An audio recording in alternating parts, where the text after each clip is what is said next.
So I'm Steve Morris with OTBC, and we have Jay with Tonkin Torp joining us today. We'll give you a quick intro here.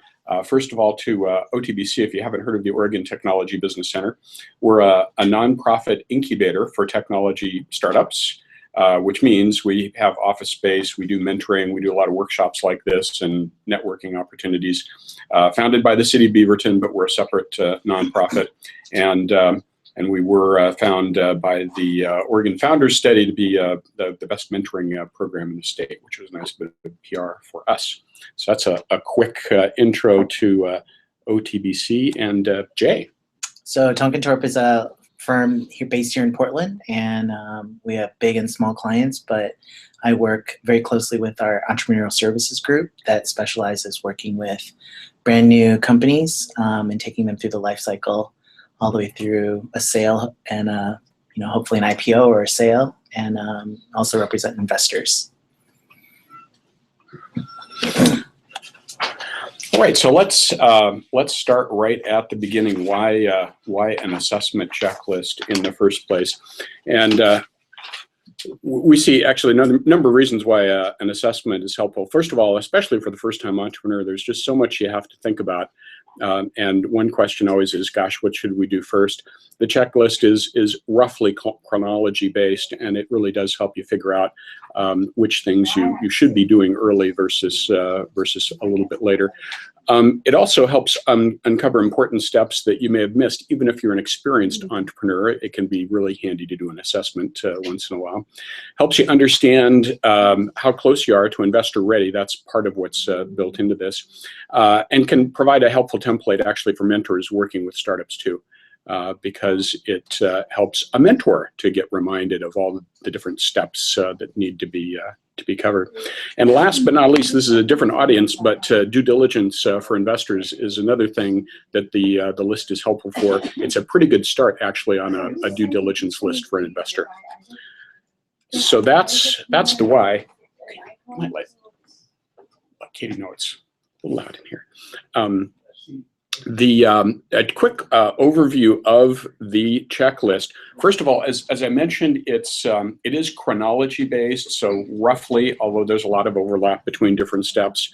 But the basic idea is, first of all, there's a section for just basic background information that's helpful for a mentor to get to the basic info on the company. And then it jumps right into the assessment topics, like starting with the business model, because that's one of the more important early things to do is really validating that your business model is viable, and then gets into some of the early steps you should look at in terms of startup infrastructure, and then of course early on the whole game is to get enough traction, make enough headway such that you're credible for investors. It does take more than an idea. A couple things about early stage fundraising, just how do you fund yourself at that early stage before you're investor ready. A little bit about financial planning and strategy, which the more headway you make, the more financial, forecasting and funding strategy, planning, etc. you'll be doing. And then various things in startup operations. Of course, the further you get, the more and more work you'll be doing in terms of implementing more startup operations. And once you're finally far enough and ready enough, there's the question of actually getting ready for angel fundraising. Now, a lot of the earlier steps are getting you ready, but then once you're far enough along, you're preparing your actual fundraising tools and due diligence tools. The investors do want to look at certain materials before they're going to fund you, so we have a pretty extensive list of those tools. And then finally into the fundraising process, which the checklist doesn't go through. That's a topic unto itself. So now that's a lot of stuff, and we're going to walk through this. And the challenge here is that I usually like slides with big pictures and very few words, and this is sort of totally contrary to that. However, it's all interesting stuff, and but we can only hit at the top, sort of the top level, because there is so much content in each one of these. However, there is a lot of backup info here on the OTBC video page, otbc.org/videos. And it's organized the same way as the checklist. So from validating the model through infrastructure, early stage funding, ... There's quite a lot of additional material on all of the topics to kind of dig deeper. And by the way, if y'all have questions as we start to run through this, please speak up, and both Jay and I will try to tackle what we can until we run out of time, at least. All right, so into the checklist. First of all, what is it? It is a spreadsheet. We've got both numbers and Excel versions, numbers for Mac types and Excel for everybody else. The idea is, it's one thing you can do with it is just hose it up to Google Docs and share it as a Google spreadsheet. And that can be a handy way to share it with mentors and possibly even investors. There are two sheets in the spreadsheet. One is just the background piece. It's pretty short. We'll run through that, and the guts of it certainly is the assessment. So let's just run through it. And again, maybe what I'll do is kind of pause and see if there are questions at the end of each of these. The first one's pretty easy, just some basic background. It's a place for you to put your name and email and your company name, a brief statement of really what unmet need is the company addressing, and a brief statement about what your solution is to that need that you're working on. And then some things like, what stage is your business? Is it really still an idea, or are you validating it? Are you kind of getting into startup operations? Kind of where are you in terms of the evolution? How many years have you been doing this? What type of business it is in terms of business market category and so forth. And then, actually, I should be going through the bullet list here. And then last but not least, and cut off from here because I blew this up too big, but is the team. There's a place to just list the team and what the roles are, but also what percent of full time is each team member spending on it. Now that's actually a piece that's really interesting to investors. If everybody's doing this as a side project, your odds of getting funded are pretty small. If at least one or two people aren't doing it full time. So that's the basic background. Again, just gives an investor or a mentor a quick intro as to who you are. Everything else really gets into the assessment. So let's start with the first one, is business model. We do have some room in here, Bulk, if we just have to reorganize, but there's some chairs in back. So business model, this it's same issues here as you'd cover in a typical business model canvas, whether it's the original canvas or the lean canvas. And the list here again is just sort of a reminder for the company or a mentor as to the different bases that you really should have covered early on. And this is the first one, because even before you get into a lot of startup like business setup, this is important stuff to cover. Things like really focusing in on what's the target market, sizing it, segmenting it, figuring out which segment you're going to focus on first and why. Because focusing on a first segment is usually a good idea. And again, we have actually a video on that whole topic of sizing and segmenting. Customer validation. Have you really gone out and talked to like at least 20 customers to understand what is the need? Is it real? What from their point of view is the job that needs to be done? Clearly understanding that, as Clayton Christensen put it in his first book, the pain and the gain. I don't know if any of you read the Innovator's Dilemma, but the milkshake example is great. Why do people buy milkshakes? Sounds easy. It's not. It turns out they buy them for all kinds of different reasons, and different people, different times of day, buy a different kind of milkshake to do a different job. And that's actually a good read. But that's what this is trying to get into: is have you really understood from the customer point of view, which is probably more complicated than you thought. And then validating the solution. Just because you're right on the problem doesn't mean you're right on the solution. So the customers agree. Again, this is customer interviews again, hopefully before you built it. Have you validated through customer interviews, but also through what's called the low fidelity prototype, something they can look at, put their hands on, and give you more concrete feedback to.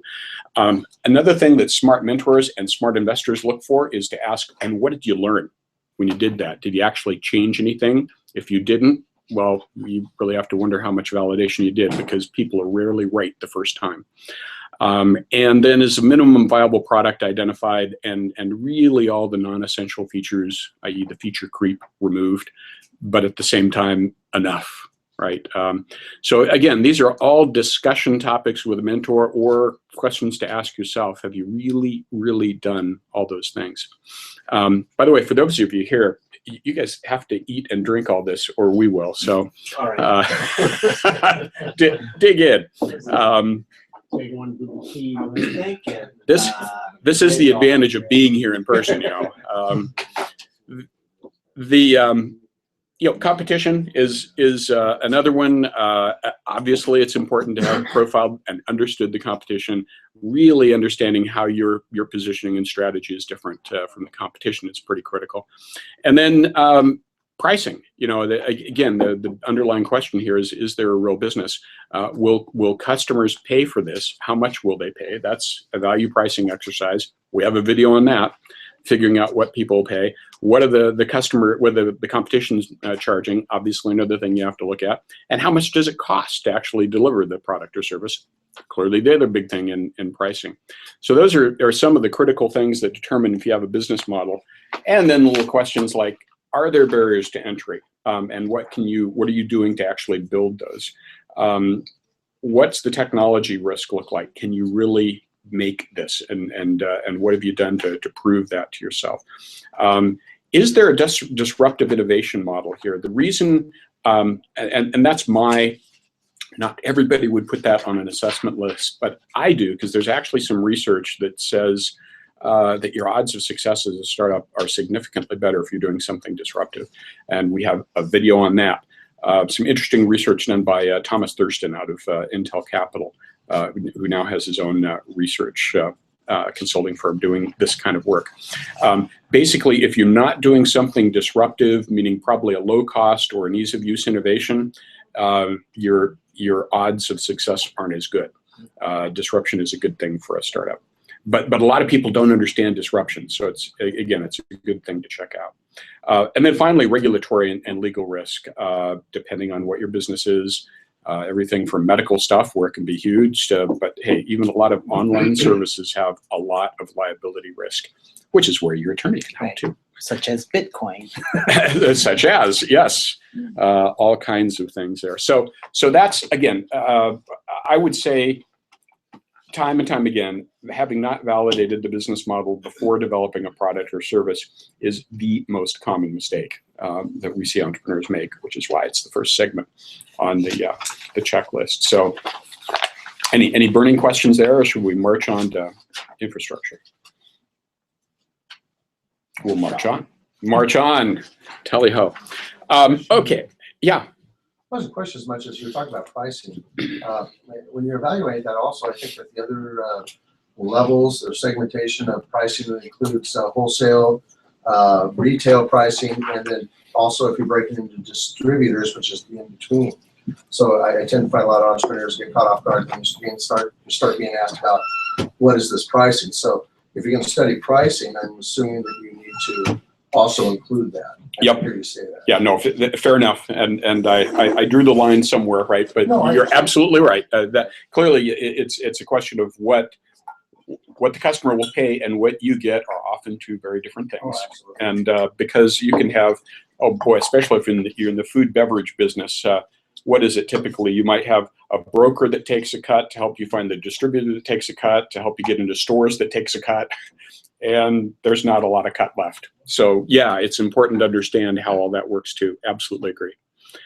All right, so into infrastructure, there are some things you can put off till later. Some things, though, you really do need to do pretty early.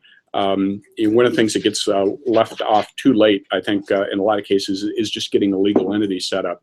But starting at the top here, one of the first things you're dealing with infrastructure-wise is a team, right? Putting together a founder team is obviously critical. So I won't go through the detail, but there are a lot of good things to think about here when you're looking at a team. And especially looking at a team from an investor's point of view. For example, if there's nobody on the team with startup experience, go find an advisor, right, that does have that. If you don't have anybody with finance experience, go find that. There are some important things to take a look at. And from getting into the funding point of view, it's a good thing to take a look at friends and family and extended network. Does your team have the wherewithal to come up with a little bit of funding? Because friends and family is by far the most common first stage of funding. And in general, looking at friends, families, savings, first mortgages, second mortgages, and et cetera, does the team have like at least a year of cash runway? Because it usually takes at least that. And that's another thing that people tend to be a little too optimistic about. So a number of things to look at in terms of the team. In terms of the vision, big question is, do you really have a well-articulated vision that you can describe concisely and in a compelling way? Really important thing to keep working on if that's not a 10. By the way, I didn't mention, you see each of these have 0 to 10. What you can do is sort of rank how close are you to done on each of these. Is it a 0? I haven't even thought about that one, or a 10, we've got that one nailed. So that's the idea here. If you have 10 on all of these, and a mentor agrees from an independent point of view, you're probably investor ready. You're probably more than investor ready. Yeah. So it says a strategy for building additional barriers to entry. What does that mean? Like creating something that other people can't compete with? What's that talking about? Yeah, barriers to entry are, I think of it as unfair advantage. What can you do to make it harder for the next guy? Sometimes for some businesses, location is a big advantage that can be hard to duplicate. Getting validation from key gurus in the market can be an unfair advantage.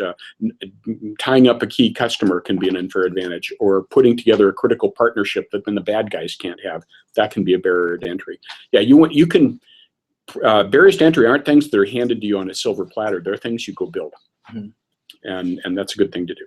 I've never quite thought of it that way. I've only thought of barrier to entry as something that you're supposed to overcome, something that you're supposed to create. But that's a great defensive strategy. It's a good thing to, obviously there are barriers that you have to overcome too, but it's a tool. So yes, use it. Let's see, legal entity creation. Again, I think, and I'm sure Jay has a perspective on this too, but I think people, if anything, tend to do that too late.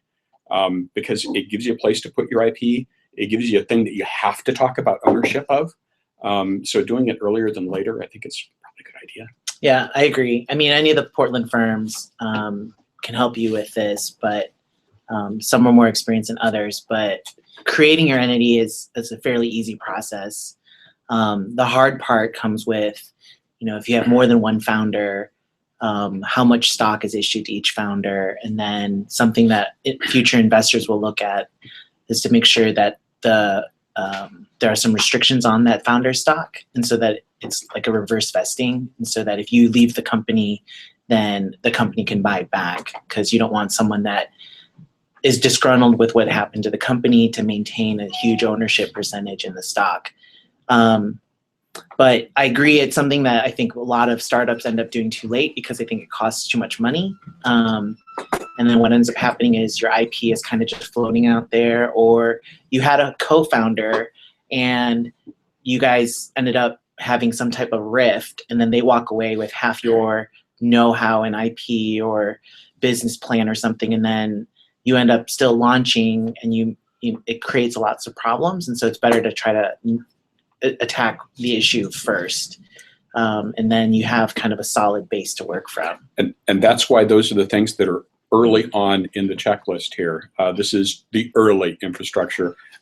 Things like agree on stock ownership, because when you create the entity, it sort of hopefully forces that issue, because you're all going to then assign your intellectual property to the company. And I think of that as the deal, right? Company gets my IP, I get a piece of the company.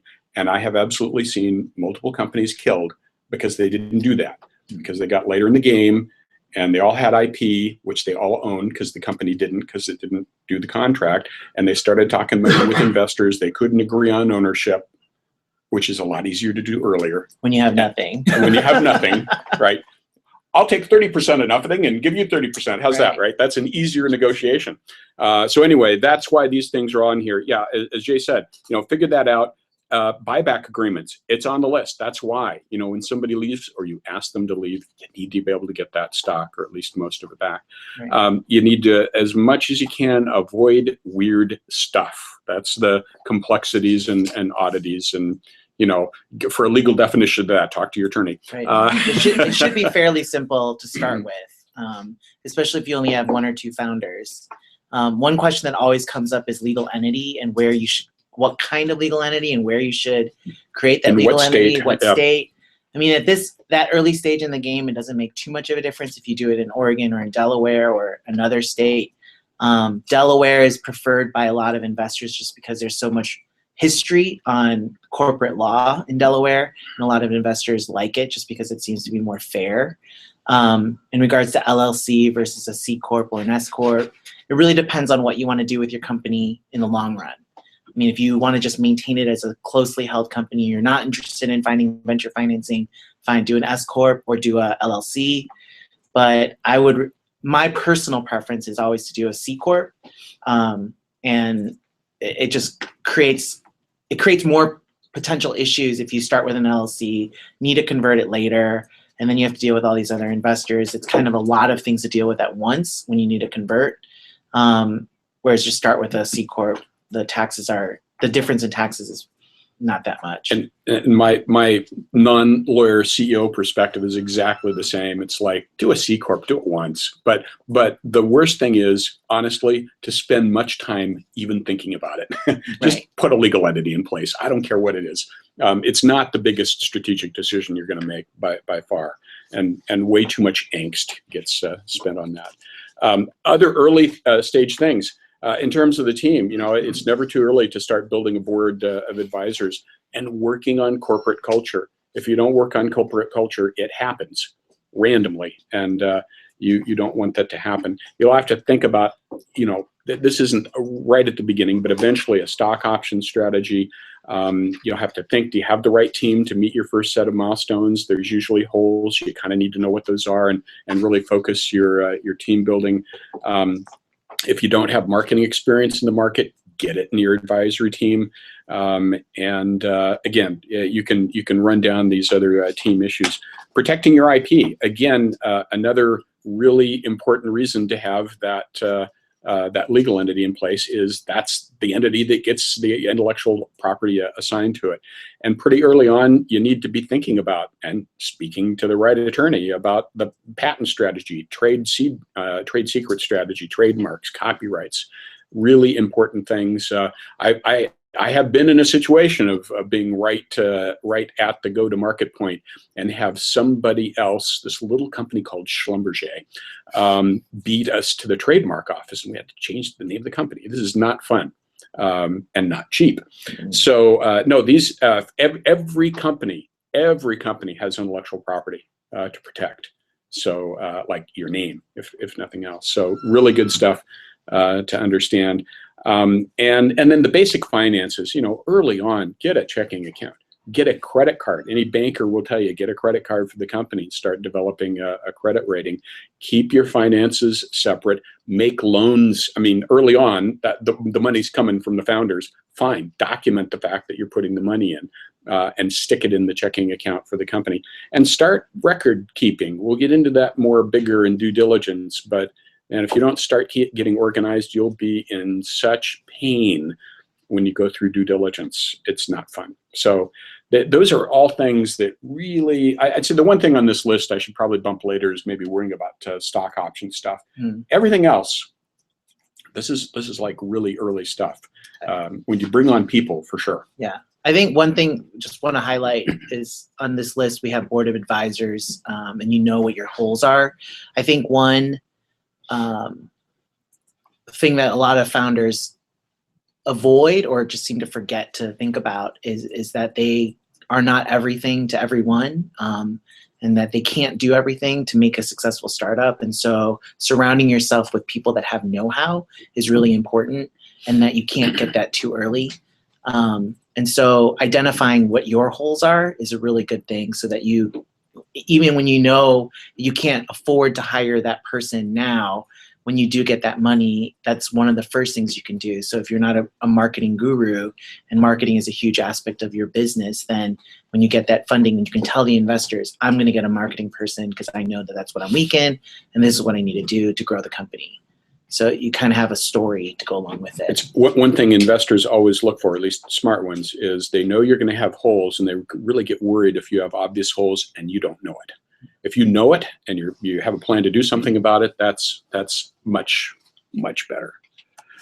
All right, that's again some of the early infrastructure steps that are worth spending time on. Did we generate more questions there? I think they're kind of coming up as you think of them. So that's great. Strategy.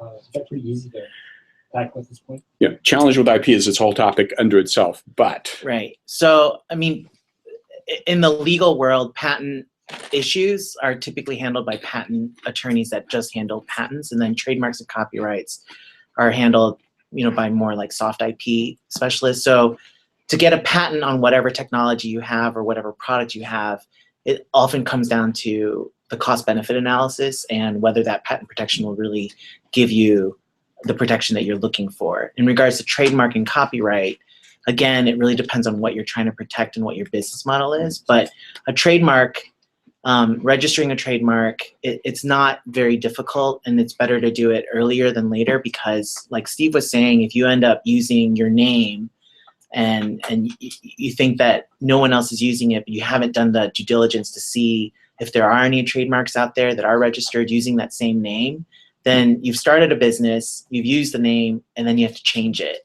And going along with that is a lot of people start throwing out a website up there before they even really have a legal entity.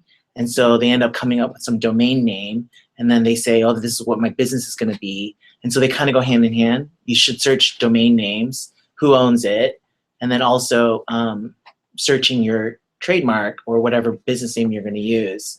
And so it all kind of goes hand in hand, but the sooner you do it, the better. And it's not that expensive, and it doesn't take that much time on a trademark. I mean, it's a lot easier to do the search than for a patent, and it's pretty cheap to do the application. And what you pay a little more money to your attorney, and it's worth paying. You can do the application yourself.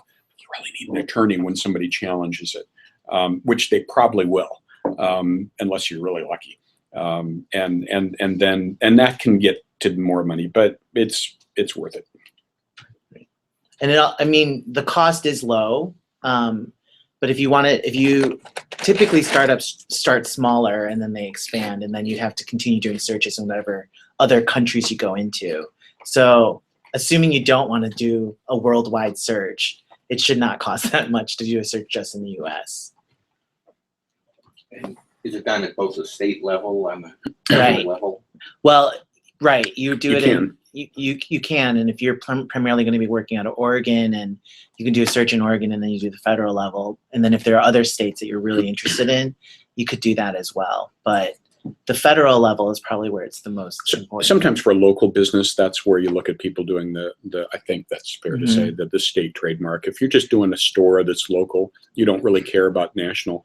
But it's not as if you have to have a trademark in all 50 states. Go for the federal if you're going to go national, and you're pretty safe. So next topic is traction, and really that's that big amorphous thing that essentially says nobody funds an idea. So after you've validated the business model and got your basic IP protection and other startup infrastructure in place, the challenge is you just have to make some headway. Whether or not you're looking for investors, right? That's what you have to do. So, this is kind of divvied up into, product headway, reducing adoption risk, and then just increasing visibility as you go through that process, because you want to become visible too over time. Product headway, and again, this is sort of just the checklist through the typical kind of sequence. Do you have a low fidelity prototype, something that might not even really work, but at least lets you get that first level of feedback, and feedback on that. Again, in each step here, you'll see it's the customer feedback, not just doing it, but going out and getting the feedback. A working prototype and the feedback, a beta release, again, more and more complete, working toward production release. And you keep asking yourself, which is why it's on the list, do we really need all these features, or do our engineers just like features? And I'm sorry, I got to point to engineers. They like to add features, and so do founders. So yeah, and you have to be careful. I mean, you have to focus in on your initial segment and say, does the customer really need this? But at the same time, if you're headed for investors, you don't want to be a one-product company. You need to focus today and have the vision of the product roadmap for tomorrow, right? So you need both. The adoption risk, again, even before you have, it's certainly possible to get investment before you have revenue. It's easier to get it after you have revenue.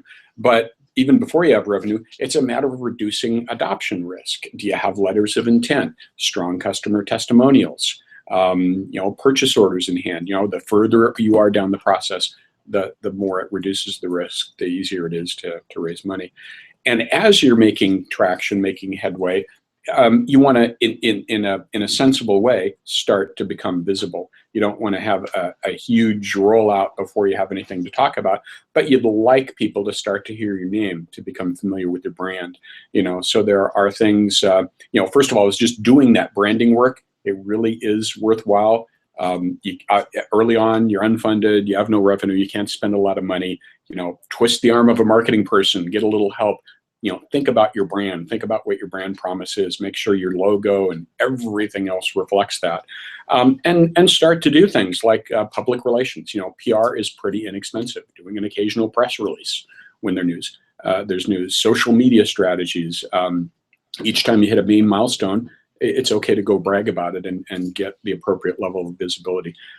So again, it all is a matter of timing and the right thing at the right time, but that's the visibility piece. So that's a pretty short take on traction, and it's a really big thing, but it's basically, focus in and make it happen, and get some happy customers, and then you'll get a lot closer to being investor ready. So a couple of legal plugs here. So as you're building traction and trying to grow visibility of your company and kind of get to that MVP part, you're going to have to interact with your potential customers, and you may not have employees, so you might use contract employee or contractors to develop your product. And so in both of those situations, it's always a good idea to talk to your attorney. And a good business lawyer is someone that understands how businesses work. It's not just someone that understands the legal side. And so they can end up being a very good partner for you because they can identify the legal risks and some of the business risks. They've kind of been down this road before with other clients. So example, letters of intent. Those are great, but they don't have much teeth unless you put teeth into them. Usually they're non-binding, but it's more of a moral obligation, and so you're trying to build this kind of obligation on the other party. Purchase orders, they can be really simple, but it's always a good idea to have some type of terms that protect your interests, which a lawyer can help you with. And then for the visibility, I'm assuming a lot of people will be using the web and a website or a mobile app or something. And so whenever you're doing that, as privacy issues become more prevalent, you're going to want to talk to a lawyer to talk about terms of use and privacy policies, especially if you're going to do any marketing in California. In general, especially like in the software world, you're going to have terms and conditions, right, that you'll want people to agree to.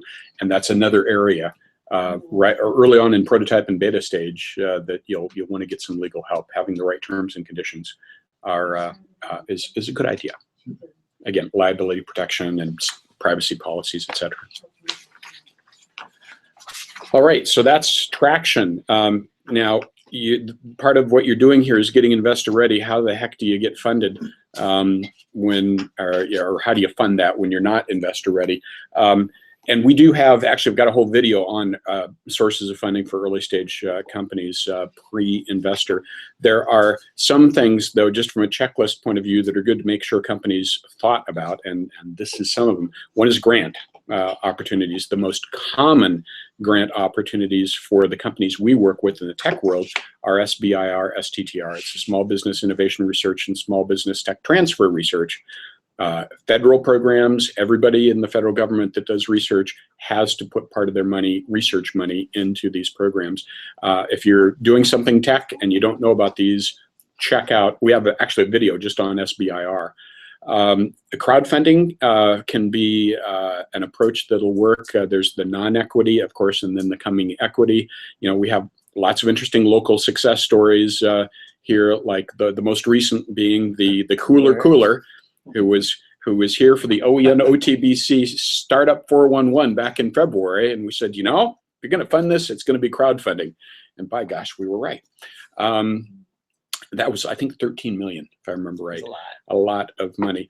It can really work for a lot of consumer plays. Harder on business-to-business plays.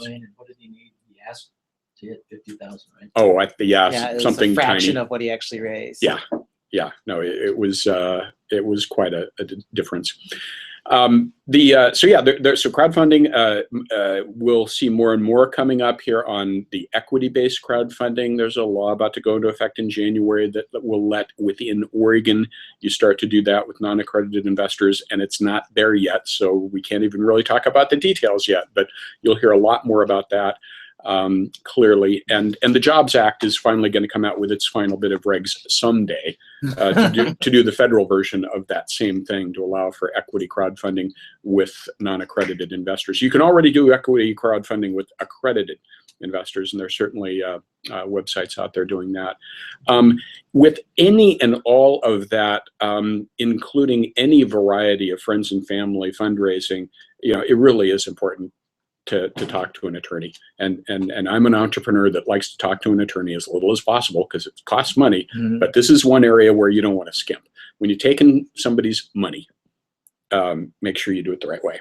And I suspect Jay will agree. Right, I do agree. I'm assuming, you know, the grant options, those are probably a lot of, like any other government opportunity, there's going to be a lot of paperwork and applications. That is the cost. It's a grant, but it's not free. Right, and that's something that you could probably time. walk through without a lawyer, with someone that's advising you, like Steve. So it's somebody who's done it before is what you want to go to for there, because there are lessons learned in SBIR. Right. Yeah. But with the difference between crowdfunding non-equity options and crowdfunding equity, and I only say this because I do know that there's a lot of misinformation and misunderstanding about it. So the non-equity is like a Kickstarter or Indiegogo, where, you know, someone sends you money and you send them a token gift. Like, so for the Cooler, they, you know, if you send a certain amount of money, then you get a cooler or you get some type of tchotchke or something. And there's no equity, meaning stock, given. Whereas with the crowdfunding equity options, it's actually giving us some stock to that person that gave you money. And the reason why this whole crowdfunding is a really exciting development is that in the past, there were no exemptions to give to non-accredited investors. And an accredited investor is basically someone that has a lot of money. And so the idea is that the person with a lot of money is able to protect their own interests by you know, getting all the information that they need, and that if they give some money and they lose it, then they're not going to be, you know, in the gutter, and they're not going to lose their house, and, you know, they're still being able to live.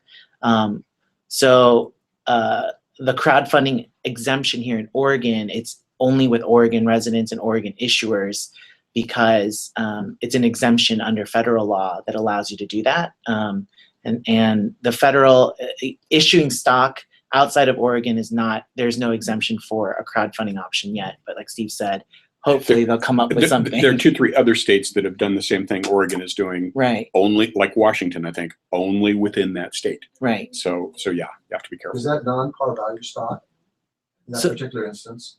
So, well, it doesn't matter. The par value is whatever is set in the articles or certificate of incorporation. So Usually in those cases 0, but well, in Oregon, a lot of there is no requirement to have a par value in Oregon. Okay.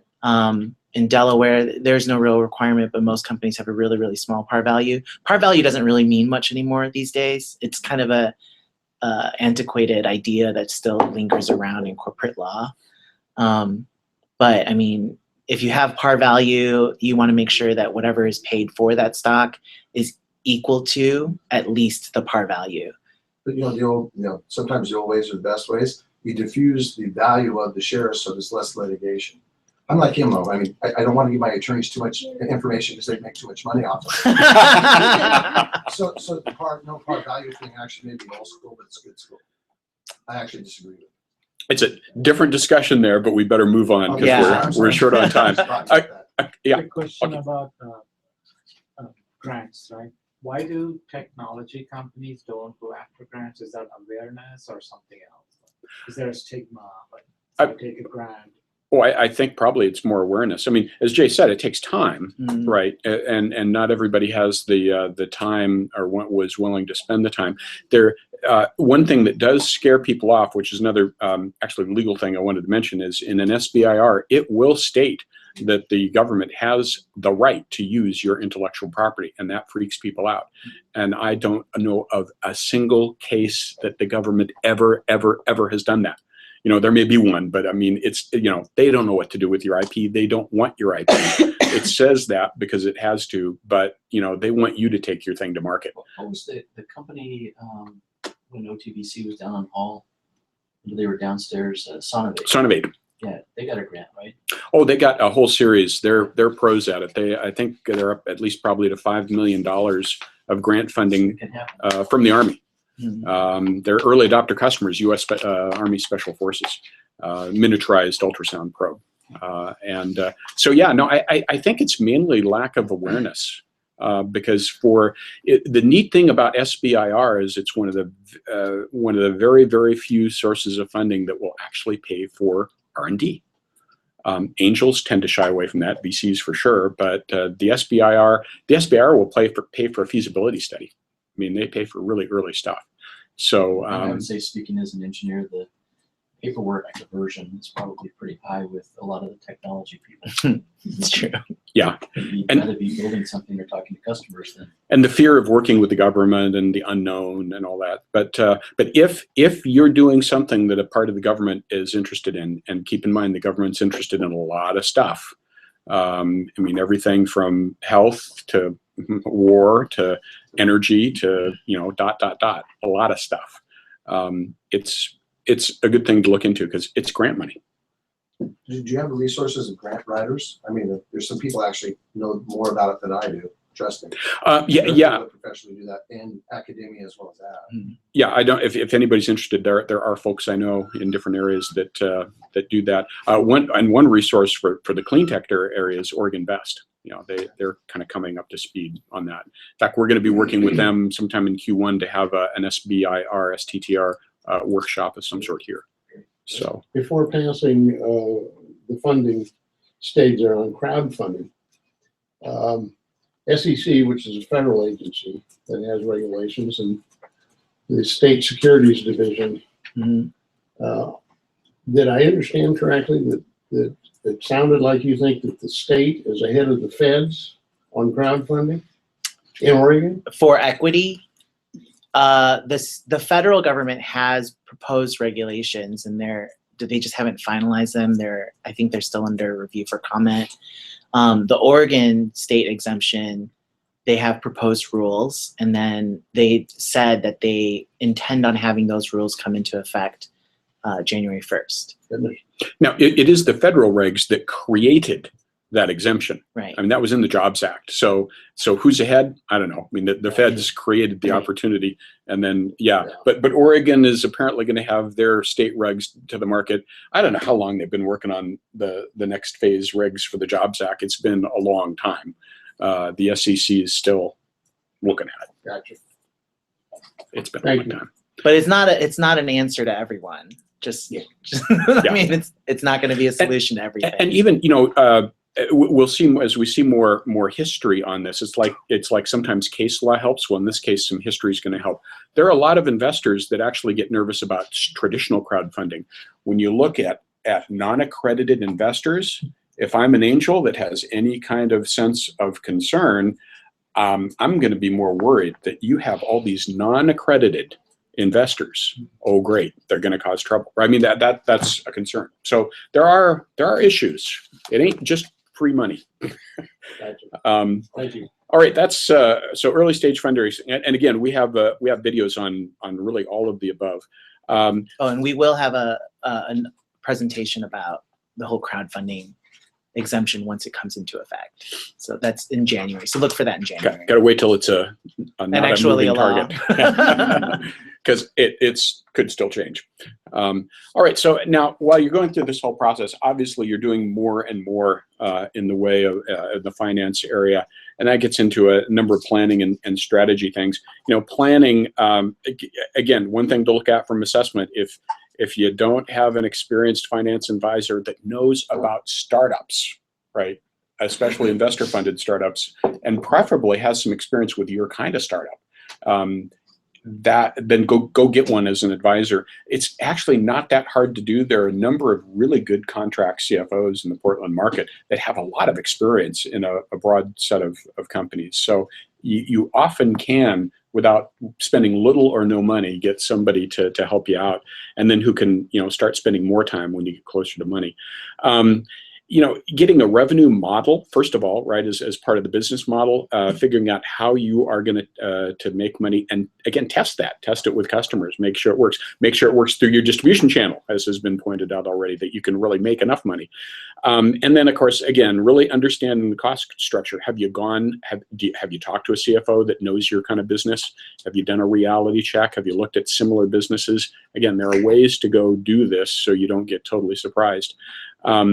What do the margins look like? Is it viable, to support a business? And then when it comes into doing projections, financial projections are tough because it's the first time you're doing it. Nobody's done this before, but yet it still has to have some science behind it. Your first year of financial projections absolutely can be, I call it behavior-based. What are you going to do month 1? What are you going to do month 2? What are you going to do month 3? How's that going to create demand, and how are you going to close it? You really can roll up your shirt sleeves and think through it stage by stage, bottom up. That's what investors look for, and that's what this first year item is about. Now, sure, when you get out 5 years, you're waving your arms more, but the early on, again, smart investors look for that first year or two that's pretty concrete. It will be wrong. It just has to be defensible. Another common problem that's what's on the list is people will scale revenue and just assume, we don't have to spend any more on R&D. That won't scale. Wrong. Your expenses tend to scale. Is the revenue big enough to get investors interested? Again, this maps to some ROI projection type questions in your cap table, but a lot of it comes down to revenue. If you're going to have a $10 million business in 8 years, that makes it hard. Unless actually in that much time, even if it's a capital efficient business, that makes it hard. You can sometimes rationalize an investment on a smaller revenue ramp if there's a quick turn, because that reduces the risk. But in general, there has to be enough revenue to be interesting. Clear assumptions on your forecasts, validated by comparing to other similar companies. So when somebody says that'll never happen, you can say, hey, here's 2 companies that did it. So of course it can happen. Makes you feel better, makes the investor feel better. Thinking about customer support, it's another one that, again, just often gets left out. So those are some of the planning things. The strategy things come down to, in part, it's just funding. How are you going to fund this? Your funding strategy long-term will always be wrong, but keeping on developing a model, we're going to go through 3 rounds, and A, B, and C. If the A gets us here, the B gets us here, and the C gets us here, and then we're going to get bought by one of these 3 companies in this market. That's, a basic funding strategy. And then a cap table, a capitalization table to back that up, because that's what you use to convince investors what their ROI is going to be, as opposed to just waving your arms. And then what are the target milestones for at least this next one? Really clearly, what are you going to accomplish when you get that money? And what is it going to take? Capital requirements, again, not based on arm waving, but based on cash flow projections. So that's what all those items refer to. And again, there's a lot of hand waving around money. How much are you raising? $1 million. How come that much? Well, we can make a lot of headway. Okay. So I think a lot of founders that end up coming from the engineering side or the tech side and not from the financial side, this is an area that they're probably really weak in. And what I've seen over and over again is that they have these random numbers that they come up with, and they say, we need this much money, and we're gonna be able to get it in this amount of time. And then it ends up that they can't get it, or they need more money. And then for all of you that want to run a business and don't like talking to lawyers, this is where it gets really expensive for lawyers, because you will end up calling your lawyer and then it'll be an emergency because you haven't planned properly. And so, like Steve said, there's a lot of hand waving here and there's a lot of uncertainty and a lot of adjustments need to be made, and any good lawyer will understand that. But having a good plan in place helps you understand what your legal needs are as you move forward in regards to your funding strategy, because you will need your lawyer to document all this funding. And if you end up saying, well, I need, it's 6 months out or a year out, but then it ends up being next month, and then you haven't planned properly to account for how much money you need to raise at the right time. And just a side note for lawyers, everyone hates working with lawyers because we're really expensive. But if you plan properly, a lawyer that works with a startup company, they're not in the business of trying to milk you for money because you don't have any. That's not what we want to do. Is we're counting on you to become a huge success. That's where they're going to make their money, is helping you be a success. Right. So from the big job is not, we just want to cover expenses, possibly, maybe not even that. And so, you need to change your perception of thinking that they want to make a lot of money off of you. They are trying to be a partner to you so that you can get to that successful stage. And they can make a lot of money on you. Right. But that's later. Right. So you're open-minded to pro bono then? if it's a worthy cause.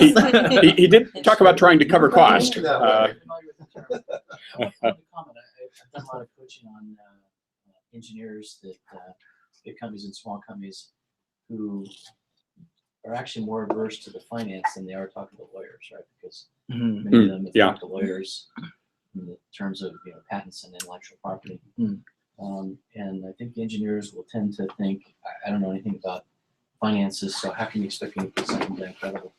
Doggone it, engineers understand the whole limit theory, right? They're used to, in their regular job, the min and the max of whatever it is. And the beauty of a spreadsheet, although it becomes really complicated, you can put the min and the max in, and then you can debate the min and the max, and you just change it, and it changes the whole thing. So the spreadsheet and remembering the concept of min and max, I think are really the... And it is basically numbers, and most engineers kind of are okay with numbers, right? Numbers. If you got the dollar signs, it'd be a lot more convenient. Right. Yeah, it is ironic, isn't it? This min and the max, I think, lowers the aversion to, if you have just one number, the engineer That's will scary. always tend to say, how will I know that number's right? Yeah, It's not good going point. to be over this, it's not going to be less than this. And that's a good way to plan anyway, because you want to plan for contingencies. It's good to realize that your crystal ball isn't perfect. So yeah, it's okay to think about min and max and expect my best guess. That's good. Let's see, a couple more things.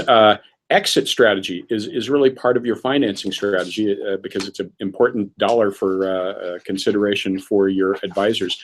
And you see a lot of really weak exit strategies. If I invest in you, how do I get out? Oh, well, we're either going to go public or get bought. Yeah, or go out of business. That covers the three options, period. That's not a credible strategy. Credible strategy involves these kinds of things. A defensible rationale as to why at least 3 different companies will buy you. You're probably wrong, probably be somebody else, but how much they'll pay based on what gets spent on your kind of company at your projected revenue level. It's usually looked at for these purposes as like a multiple of revenue. And does that meet is that going to meet your investors, like at least typically a 10x or better return requirement?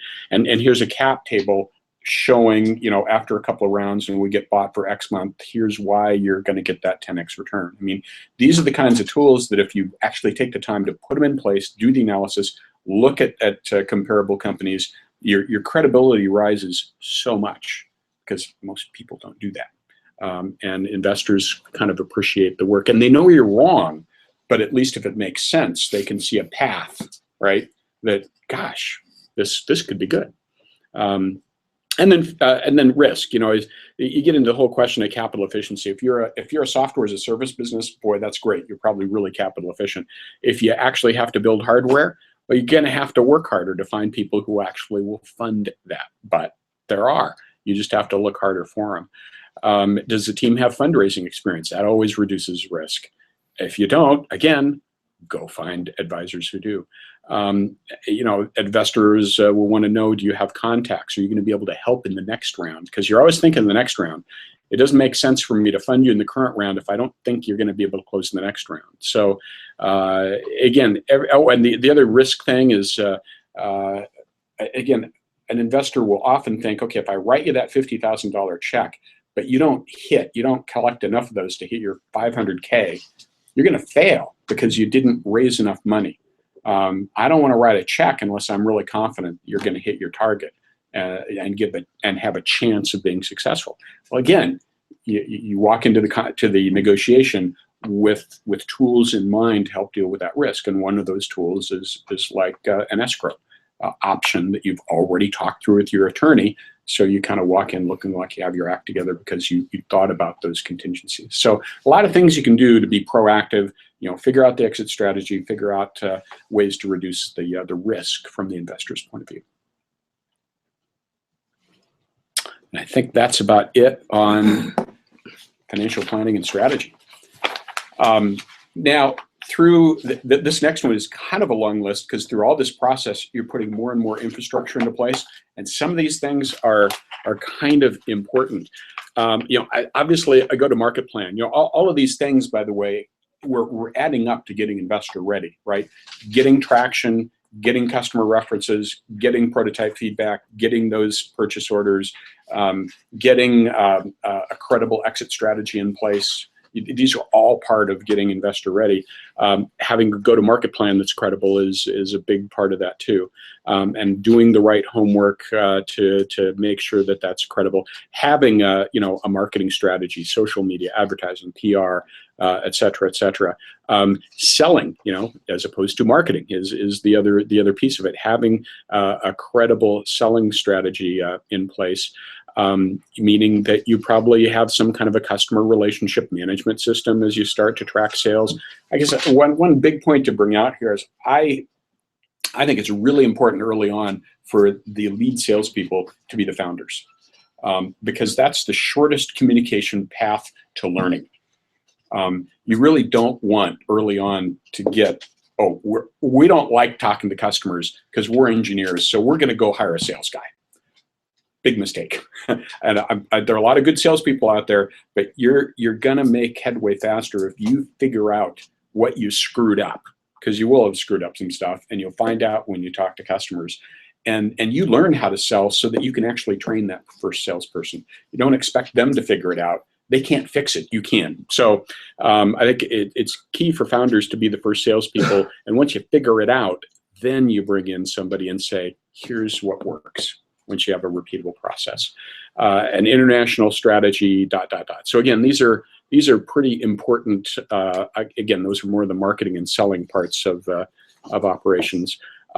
There's some mundane things like an employer identification number, registering in every state that you do business.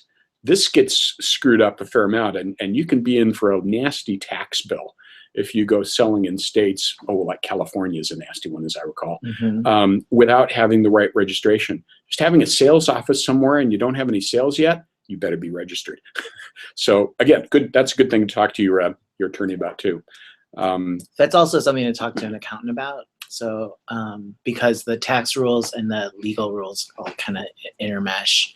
And then if you're doing sales via online sales, some states get really finicky about that as well, and so it's kind of a complex matrix of things to look at. The financial side, we actually covered this earlier, but the business checking account, credit card, you should be using QuickBooks before very far into your life of your startup, so that you start organizing your finances. When you start talking to investors, they're going to want to look at your financial situation. If your financial situation is a shoebox full of receipts, that's hard to look at. So you really want, and it's probably QuickBooks. I mean, pretty much everybody uses QuickBooks. There's tons of people out there, bookkeepers, accountants, et cetera, that you can work with. Financial management, you'll start to get really good at cash flow forecasting because you won't have much of it. So you're going to be really careful about that. Control procedures, really early on, you need to protect against fraud.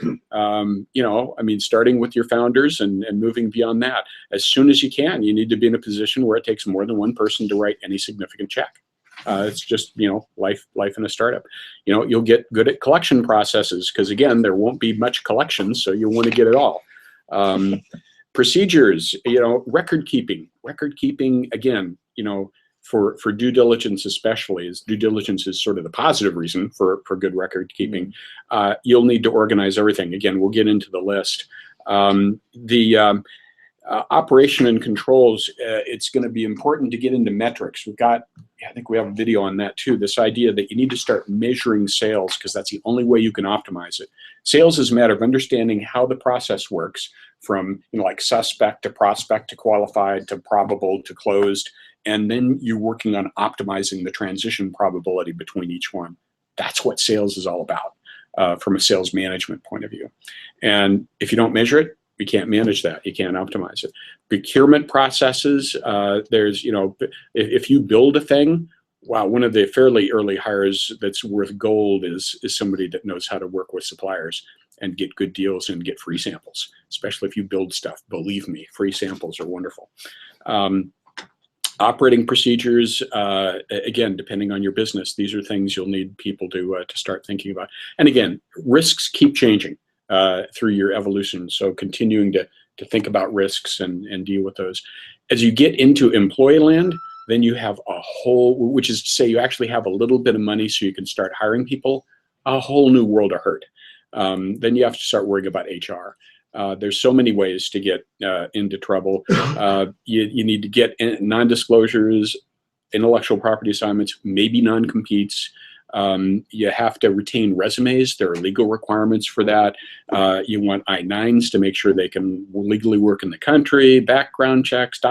There's all this stuff. Before very long, you'll need like an HR consultant. Yeah. Why do we need to retain resumes? Because it's a legal requirement. Okay, so we need to retain possible resumes? I'll hook you up with our HR coach. She's always a scary person to. No, she's good. No. There are requirements actually for retaining resumes. Yes. Now, it's not something that's from a risk point of view. You probably won't end up in jail, but there are legal requirements to do that. Yeah. So it's a good thing to know about. That's why it's on the list. Talk to a good HR consultant is a good one for that, and I know one. Unless you want to jump in on that one, but.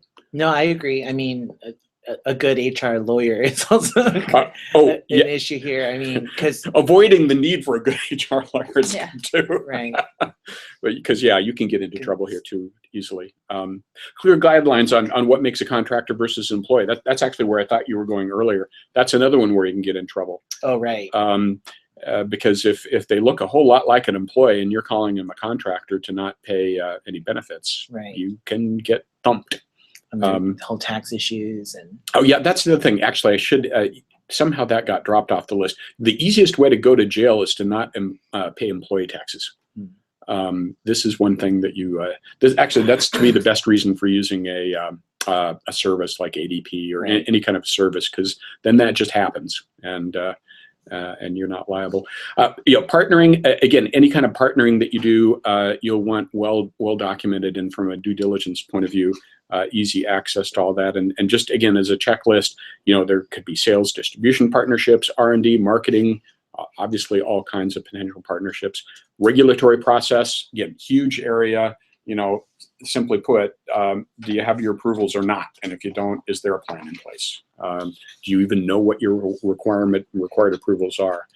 Kind of important. So I think in a lot of, Steve went through a lot of stuff there really quickly, and he had indicated in the beginning that this checklist was more or less chronological. I think this is the section where it's not necessarily chronological. So some of this stuff, if you're, depending on what you're doing and what you want to do, some of this stuff is earlier rather than later. For example, like your EIN number, that is, like, for us, that's something that we do for you initially when we incorporate you. I need to actually move that one back up to the right at the beginning. Yeah, when you legally put in your legal like your checking account, your EIN, NDAs. Like for us at Tonkin, we create a suite of form documents for you to use. so that when you are incorporated and you end up working with any other parties or your employees, you have forms that you can work with, and then you fill it out and you send it to us to give it a quick look. Keeps your costs down, it keeps you in line, and then you're well on your way. So a lot of this stuff you can kind of address early on, and then as you're moving forward, you just keep using the same stuff. Let's see. So we have just 2 left. We're actually just about on time here. However, I just realized one thing I better do. To get this out of the way, I unplugged the power. I better plug it back in before we suddenly go off the air. That wouldn't be good. There we go. That's better. All right. So angel fundraising. Now, again, a lot of what we've talked about up to now is absolutely in that category of getting investor ready, like creating traction with developing the product and engaging with customers, getting the exit strategy, doing the financial projections, putting a capitalization table projection in place, building your board of advisors team. But there are a couple of practical things once you are at that point to start to get ready to go raise money from angels. You need sales tools. And some of the most basic sales tools are the executive summary, some very concise piece to explain the opportunity, an elevator pitch. If you're dealing with VCs, in not all cases, but in a lot of cases, you'll need a business plan. For some angels, you'll need a business plan, not for all. There's certainly angel rounds that get closed with some financial projections and a good executive summary and a slide deck. But for a lot of VCs, it takes a full business plan.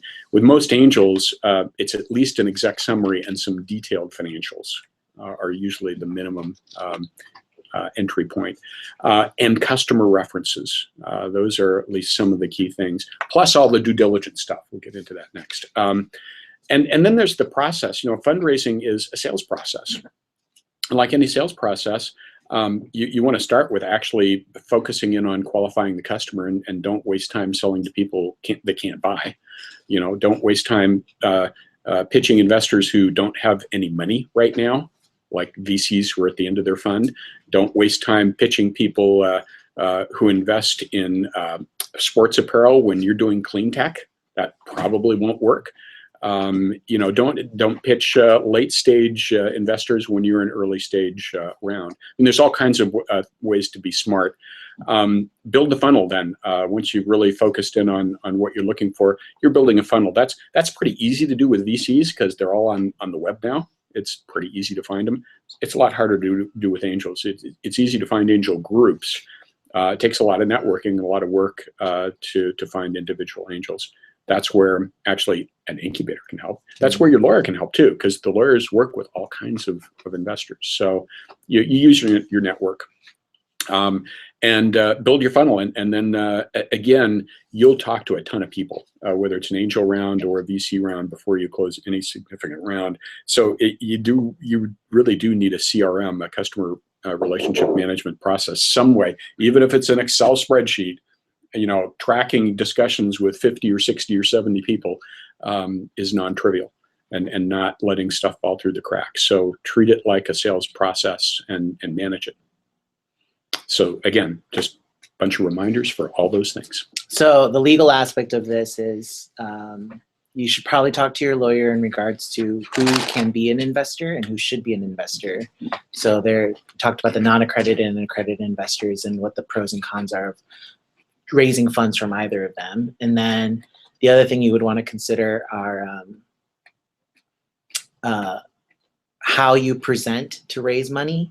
So depending on who you're selling to, and there are these restrictions against general solicitation because you're going to try to sell some equity.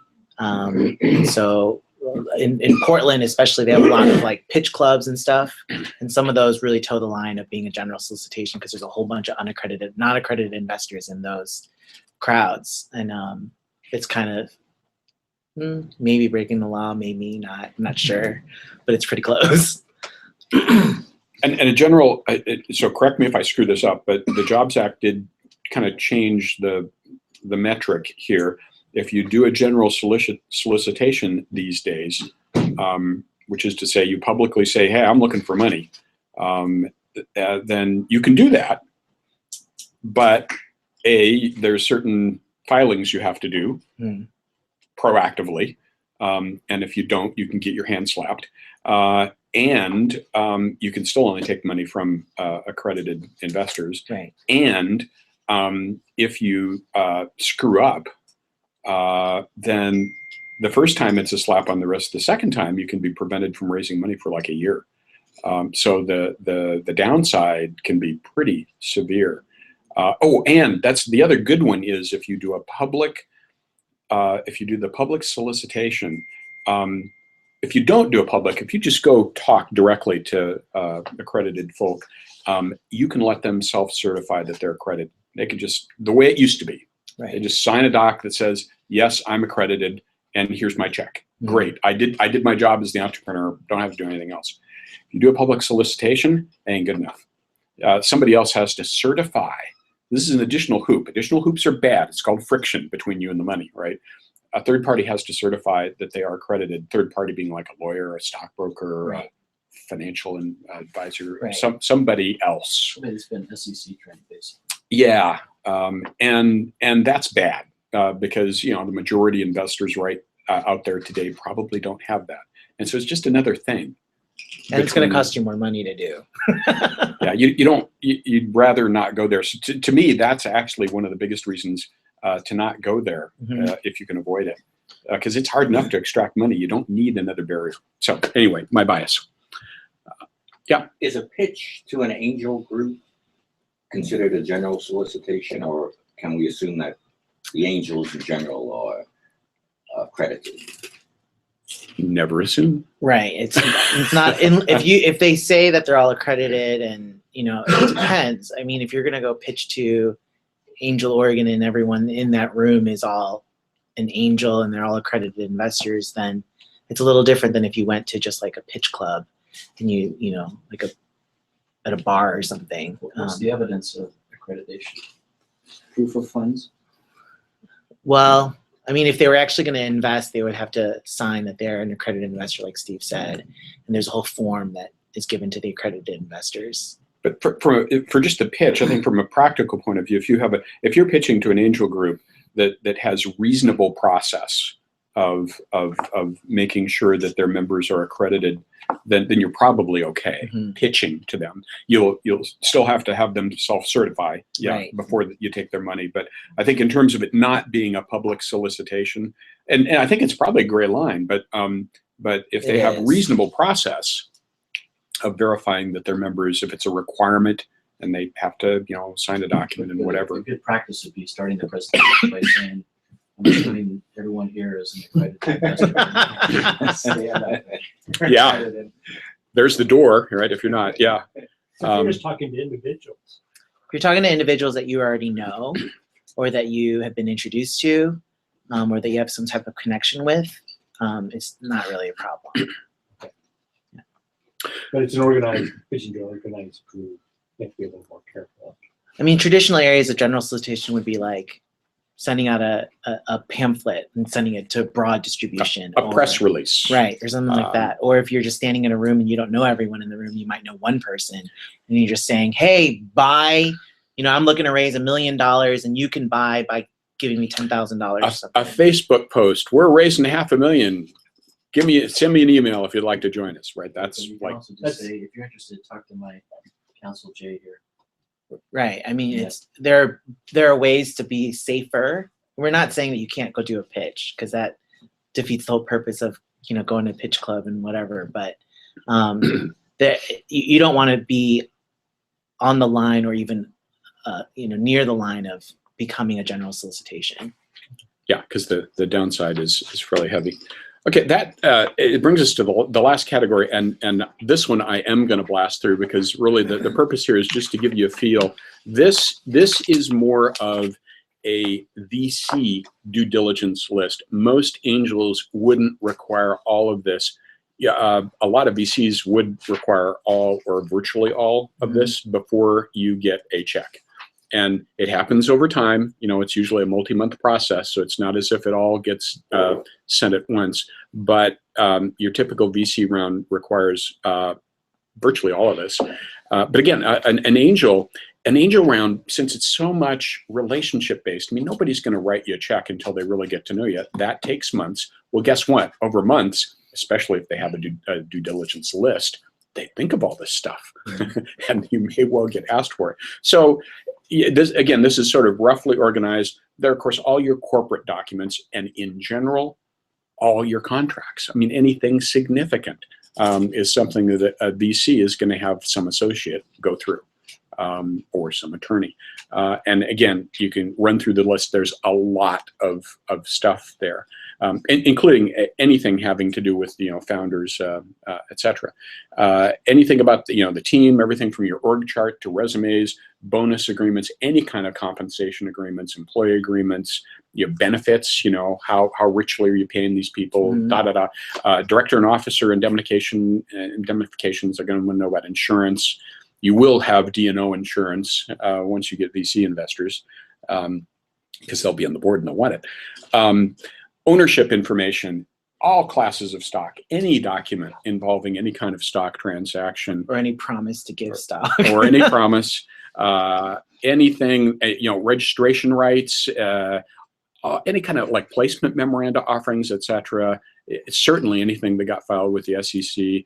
In general, and a list of, you'll want to track very carefully all your shareholders, class of stock, how much they have, what did they pay, right? That's all stuff that you really are going to have organized. And that's part of the message here is just start organizing this stuff early on, because it grows faster than you think. And it is, I tell you, to me, one of the most important hires in a startup, when you get to the point where you can afford it, is an office manager. A good office manager is priceless. And that's one of the things a good office manager will do, is keep all this stuff organized for you.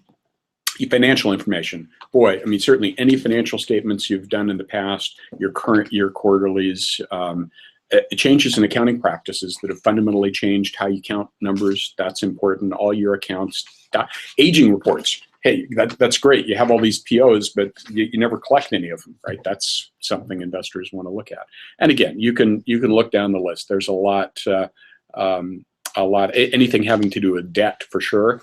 VCs and angels both get really nervous about debt. They certainly don't want their investment used to pay off debt. They want it to go toward those future milestones, not your sins of the past.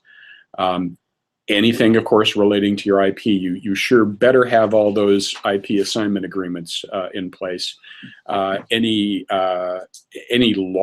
legal actions relating to your IP that may be pending, any bad stuff that could be happening out there. Information about, any kind of legal exposure, obviously, is something that we get asked for. So on due diligence, I mean, everything on this list except for the financial information is stuff that your lawyer can help you with. And I will tell you that out of all the startups that I've worked with, the area that it gets the most expensive is because startups do not maintain proper records. And so you have to go back and fix things.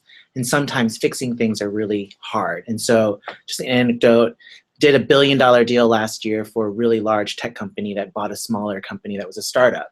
And the startup had major issues in some of these areas, and it almost bombed the deal.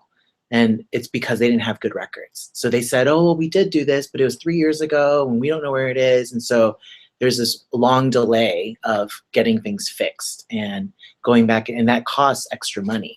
And so it's money to the lawyers and not in your pocket, which is not what we want, because you can fix this in the early stages. And then I know at Tonkin and at all the other firms that I've been at before in Silicon Valley, we all have programs at the firm. If you are our client, we will give you access to this database that allows you to upload it. You send it to us, or you can upload it, and it becomes your record place. And then when it comes time for you to do a financing, all you have to do is just like drag it into the data room, which we can also create for you.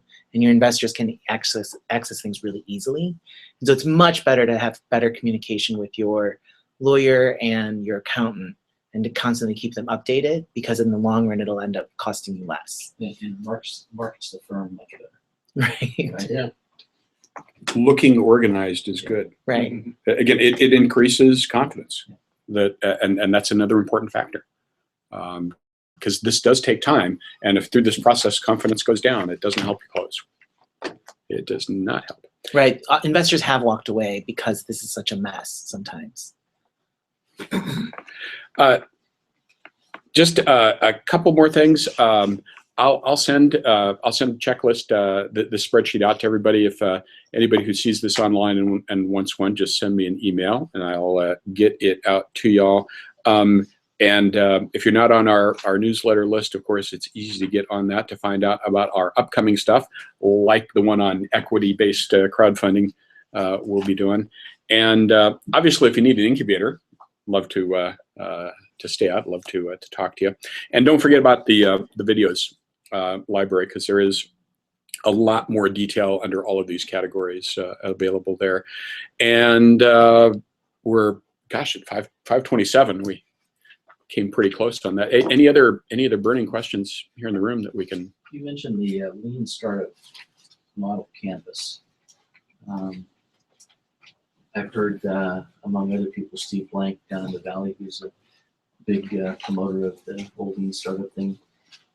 On the one hand, this may sound really arduous, just what you talked about today. But would you say this is the lean startup version of what you ought to do? I mean, because you're a subscriber of that, you've already pre-filtered. This is the lean, am I correct?